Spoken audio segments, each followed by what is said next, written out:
Imagine que você é um frei e vai investigar um assassinato no século XII. Não, eu não estou falando do William de Baskerville, do Humberto Eco, não. O nome da rosa não tem nada a ver. Eu estou falando do Frei Cadfael, da Alice Peters. No livro O Resgate do Morto, é sobre esse livro que eu vou falar agora.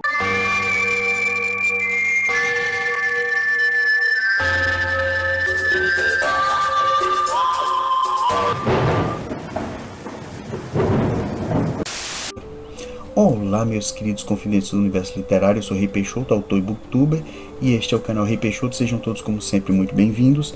E hoje eu venho falar do livro da Alice Peters, que é uma escritora de literatura policial, mas que criou na obra dela, no meio do acervo dela, uma série desse frei do século XII que investiga crimes, o Frei Cadfael.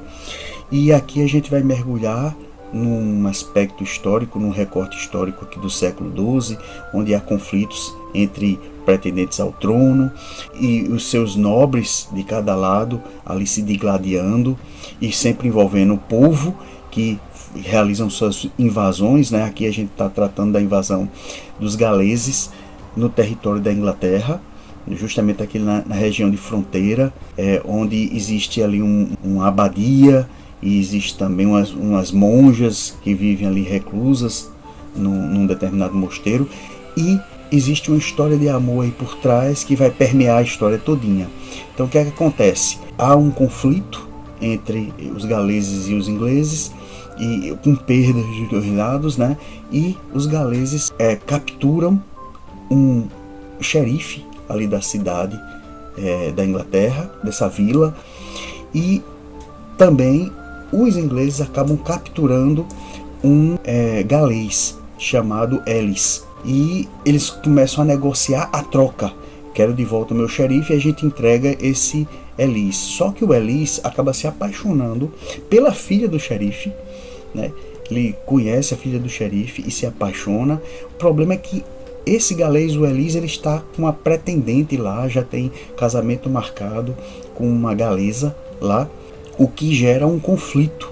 Ele não quer mais voltar para a terra dele porque ele quer ficar ali para casar com essa inglesa. Enquanto isso, eles estão fazendo um acordo de troca, né? Cada um vai para o seu lugar.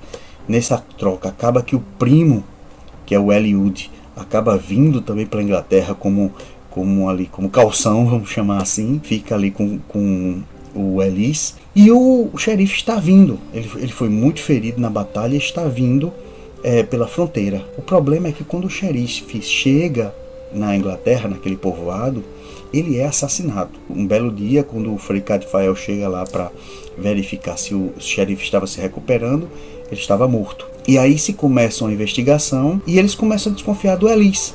Por quê? O Ellis era o inimigo, o único inimigo que estava ali. O Ellis se apaixonou pela filha do xerife, só que provavelmente o xerife não ia aceitar que a filha se casasse com um galês. E a guerra continuava, a batalha entre os reinos continuava. A filha do xerife, ela tinha se apaixonado por ele, mas depois que viu que o pai morreu, começa a desconfiar do Elisa, achou que a Elisa assassinou realmente o pai. Isso separa o casal. Enfim, tem todo esse conflito, essa luta, essa batalha ocorrendo por fora, e tem essa pequena batalha, essa pequena disputa, esse pequeno conflito onde o Frei vai investigar quem matou o xerife. E o Frei tem uma pista, porque o Frei descobre nos orifícios e na barba do morto um pequeno tecido, que seria o tecido que o assassino usou para sufocar o morto. E é com base nessa pequena pista que o Cadfael vai começar a investigar. Bom, gente, a partir de agora é a zona de spoiler. Eu vou contar o final do livro. Quem não quiser escutar, passe para a minutagem acima. Quem quiser, vai saber o final dessa história. O que é que acontece? Enquanto está havendo esse conflito, os galeses decidem invadir novamente a Inglaterra. E a Millicent, que é a paixão da vida do Ellis, ela acaba indo para aquele lugar onde as freiras se reuniam, com um convento, e era ali a zona de fronteira onde ia ser atacada novamente, O Ellis decide heroicamente fugir ali, porque ele estava ali preso para averiguações, né, na vila. Ele decide fugir para esse mosteiro em busca de salvar sua Millicent. E o primo estava lá durante todo esse tempo, porque ele foi convocado para ir ficar com o primo lá no reino. O primo acorda de manhã, o Eliud, e se surpreende em saber que o Elis não cumpriu sua palavra dizendo que ia ficar lá no reino. Ele fugiu, mas com a intenção de salvar a sua amada.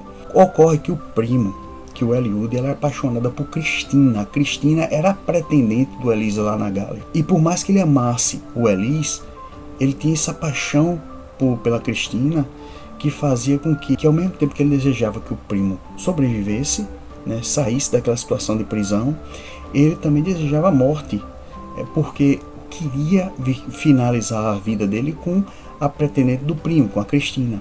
Só que num momento de tensão, ele vai até o local onde o xerife estava dormindo e ele mesmo usa um tecido, um pano, que ele pegou do nobre que ele acompanhava, o cavaleiro nobre. Ele pegou esse tecido e sufocou o xerife. Se arrependeu imediatamente depois, mas já era tarde demais, o xerife estava morto. E ele ficou com esse drama de consciência, porque ele matou o xerife para que o Eliud não fosse objeto de troca, não voltasse para ficar com Cristina lá. Isso ele fez quase que irracionalmente, porque ele amava Elis, ele sempre defendeu Elis. E quando ele fez isso, ele se arrependeu imediatamente, mas não podia voltar atrás. Então, no meio daquela batalha, quando o Elis chega lá no convento para lutar contra os seus próprios compatriotas, né, estavam invadindo, o Eliud, ele, num determinado momento que o Elis é atacado por uma flecha, por uma lança, ele se coloca na frente e acaba cravando a lança entre os dois. O Eliud fica mais ferido do que o Elis, quase à beira da morte, e nesse momento ele vai se confessar com o irmão Cadfael, que a essa altura já tinha descoberto que ele tinha matado o xerife. Ele já sabia de tudo, porque quando ele pegou esse tecido, ele viu que aquele tecido estava no cavalo do nobre, que o Eliud ajudava, né, acompanhava quase como um escudeiro. Então ele sabia que só podia ter sido o Eliud que matou o xerife, porque esse nobre não estava na vila na época, mas o Eliud estava. E estava com aquele tecido realmente já tinha aparecido em outros momentos, que a coloração do fio do tecido era bem peculiar, não tinha como se confundir com o outro. Enfim, o que é que acontece? Ele se confessa para o Frei vai falar para o novo xerife e começa a possibilidade de um julgamento do Eliud. Só que Elis, sabendo que Eliud salvou a vida dele, ele planeja a fuga, realiza a fuga do Eliud e assume o crime, diz que vai assumir o crime como se fosse ele que tivesse cometido, porque tudo aquilo era culpa dele. O xerife se compadece, deixa que o Eliud fuja, porque ele já tinha sofrido demais, afinal ele colocou a própria vida em risco, e também não acusa o Elis, e é assim que acaba a história. Você veja que esse crime, a resolução foi muito simples, não tinha o que falar. O Cadfael tinha apenas que descobrir de onde vinha aquele tecido, né? Não houve uma investigação complexa do Cadfael. Eu vejo que essa história tem mais a parte histórica do que a parte investigativa. A parte investigativa é mínima. Ainda assim você se diverte bastante com a história, você se interessa pelos personagens, e esse é o primeiro livro que eu leio da saga Cadfael. Espero ler outros. Tá bom, gente? Importante dizer também que o personagem Cadfael acabou virando série de TV, uma série de TV inglesa, e o excelente autor Derek Jacobs protagonizando o Cadfael. O Resgate do Morto, da Elise Peters, convido vocês a ler. Bom, é isso, gente. Até o próximo vídeo. Estamos sempre juntos. Fui!